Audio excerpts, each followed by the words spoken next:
Like a lot of us, I grew up watching Dragon Ball and Dragon Ball Z and spurts of episodes on TV. Fell in love with the characters and intense, crazy, silly action. So whenever there's a non-fighting game of this franchise, I get really excited. I'm not really a big fighting game fan, so here are my thoughts on Dragon Ball Z Kakarot. I love the art silentness. It just looks like we're playing the anime, which is pretty good.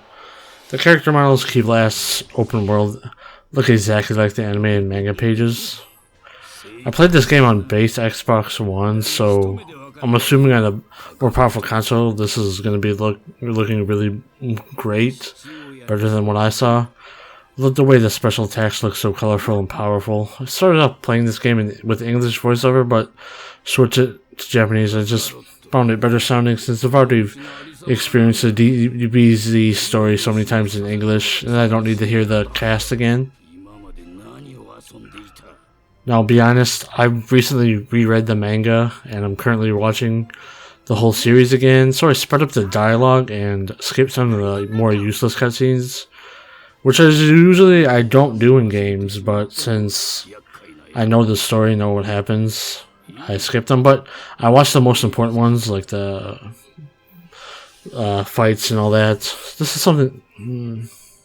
Now this game goes from the Saiyan Saga to the Buu Saga, which is awesome because I think when this game was announced, I don't think we would get past. I think people were saying we wouldn't get up to the Buu Saga, so I noticed they skipped or accelerated some story moments, which is understandable. So there's no pacing issues with the game. But I do think there's pacing issues with the game during the Buu Saga. It seems like it just keeps going and going. I do wish we had the gag of running on Snake Way for a few minutes or training minigame on our way to Namek. It just felt kind of left out since they did the whole driving thing, the driver license, and you had to do that, so I just thought it was kind of weird. Even though the game is called Kakarot, you don't just play as Goku, you also play as Gohan, Piccolo, Vegeta, Goten, Gotenks, in most of their respective battles and important story moments. Even though I knew what happens, I still got the chills watching some of these amazing looking cutscenes. There's also side missions, which are typical RPG fare quests, fight guys, get an item and such, but sometimes when you get the item you get to teleport back to the quest giver, so it's pretty good. And you can help random citizens or the cast of the story of Dragon Ball and Dragon Ball Z, so Launch, Tao Pai Pai, and Aider are pretty good. I love seeing the original characters get some love in this game. At the start of the game I had some issue getting used to the hang of the combat, even though it was sort of like Xenoverse, but once I got more time with it, I can pull off 100 plus combos and bully my enemies. It's incredibly satisfying to pull off a special beam cannon or a big bang attack or a Kamehameha.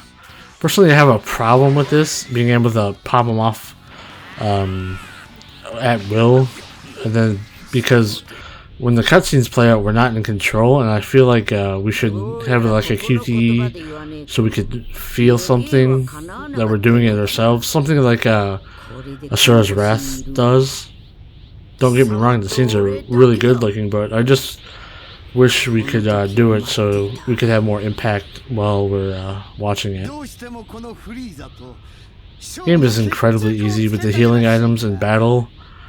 Makes pretty much every fight useless, because you can even get the Dragon Balls, so you can just get money every 20 minutes when the game allows you to collect the Dragon Balls. And there's also the community board, which I only use for like the training buffs and Z-Warrior buffs. And then the food stuff, I barely touched the food stuff. Only touched it when I had to beat the villainous enemies at the end of the game. So sorry Chi-Chi, I didn't go back to the house every time to get a full meal. And then, pro tip, you should go back to Master Roshi at the Kami house every once in a while, because the Turtle School manual, the task gives you so many rewards. You don't even have to go out of your way to do these tasks. You just play the game, and you get a whole bunch of stuff. Since I'm a achievement addict, and this is achievements are known for my channel, so something I look out for in games, but it's not that so much of a big deal. There's 42 achievements. They're pretty good. Challenging, not many grinding achievements. You'll have to summon Shenron 20 times and get 50 instant victories against enemies, but it's not that bad. If I can do it, anyone can. It took me around 40 or 50 hours to get to all the achievements. So it's a pretty easy one. If you like the game, it's a full easy 1000 for you. Just like Goku, this game has some issues. In my 40 plus hours of playing this game sometimes, I wonder why this game was semi-open world. Nothing to really do in the world besides collecting items for the skill tree, crafting, or food. Just collecting Dragon Balls for wishes, and then as the stories go on, you can get 1 wish, 2 wishes, and 3 wishes, so every 20 minutes you can get a whole bunch of rewards for nothing. I did have a glitch where the Dragon Balls would always come back right away, so you can exploit that if it happens to you. Now this game is way too many generous with items, reward, and XP. It's got the same power level issue as the anime, so this is pretty faithful to the source material. XP gets to ridiculous numbers, like over millions, so it's so silly it doesn't even matter anymore. You get to XP just for talking to people during some story moments, and then the game gives you the XP so you're right where it wants you to be and where the enemies are. So big number go up, and that's always good, but kind of means nothing right here. And to me, it felt like the characters did not get any stronger as the game went on, just the damage numbers went up.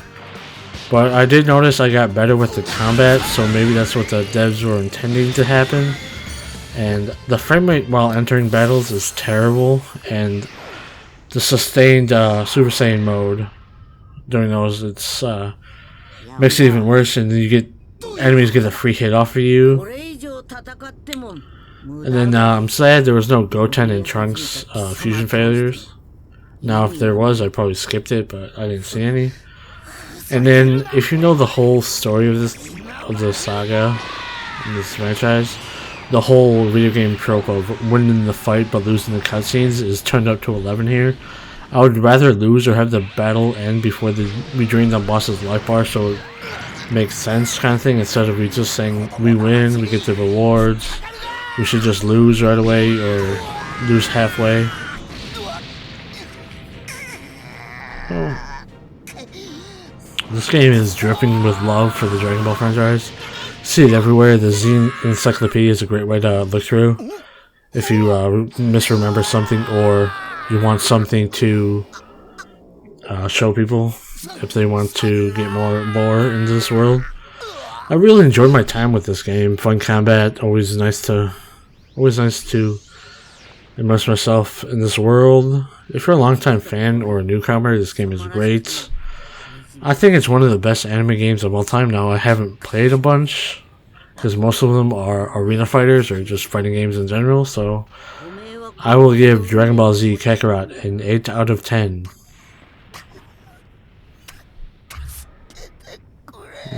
Hey, if you liked the video, leave a like and comment, subscribe if you want, and I will see you in the next episode of the Wicked Soul YouTube channel.